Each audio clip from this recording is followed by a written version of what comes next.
The David Pakman Show at davidpakman.com. Let me be very clear. The David Pakman Show mostly is funded by individual memberships like the one you can sign up for at davidpakman.com/membership. It is the last day of April. We are actually only 2 new members away, Lewis, from tying the best month for new members in David Pakman Show history. So if you've been thinking about becoming a member, or if you haven't and I'm able to convince you, consider doing that before midnight tonight, Lewis. And of course, if you do want the one-of-a-kind custom David Pakman Show 5K Team orange t-shirt, which we only have one of, if it's an extra large that you're looking for, let me know after you sign up for a yearly membership and I'll send it out to you for free.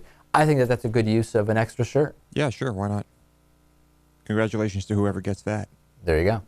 A California bill, SB 1172, would outlaw so-called ex-gay therapy for children under 18. This is fantastic. This bill would prohibit psychotherapists as defined from performing sexual orientation change efforts and in the absence of informed consent of the patient. Now, I'm a little bit concerned about this because the bill would require a special statement to be included on the informed consent form. Informed consent would not be effective for patients under 18 years of age. The bill would provide a cause of action against psychotherapists by patients, former patients, or certain other persons in specified cases. My concern with this is that we are talking here about psychotherapists as defined in the bill, and this potentially could leave outside some of these more religious-based counselors' influences on children's lives that wouldn't be subject to this law. And really, the religious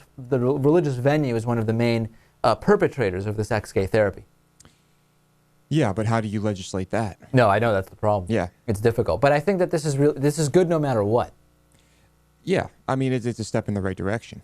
Yeah, it's making it so a child can't be forced into ex-gay therapy.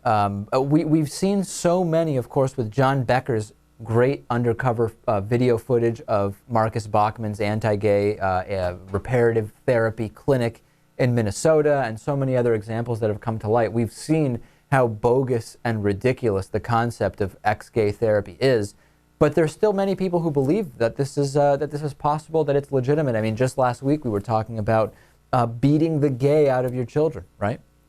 We were talking about that, yeah, and we agreed that it was ineffective, right? Yeah, the only I think we determined you can't really beat your child into not being gay, but yeah, you can certainly. But they might start pretending they're not if you're beating them. Yeah, as they know that's the reason. Right. We hear so much, though, about... the other concern with this legislation would be some people who are on the side of against marriage equality, against gay rights, etc., they might see the fact that a bill is being created to stop this as evidence that it's effective because crazy liberals are trying to stop people from being so-called fixed. Yeah, or just they'll start spreading more of that homosexual mafia stuff. Right, of course, as we heard from, who was that? Michael Savage. Yeah, Michael Savage.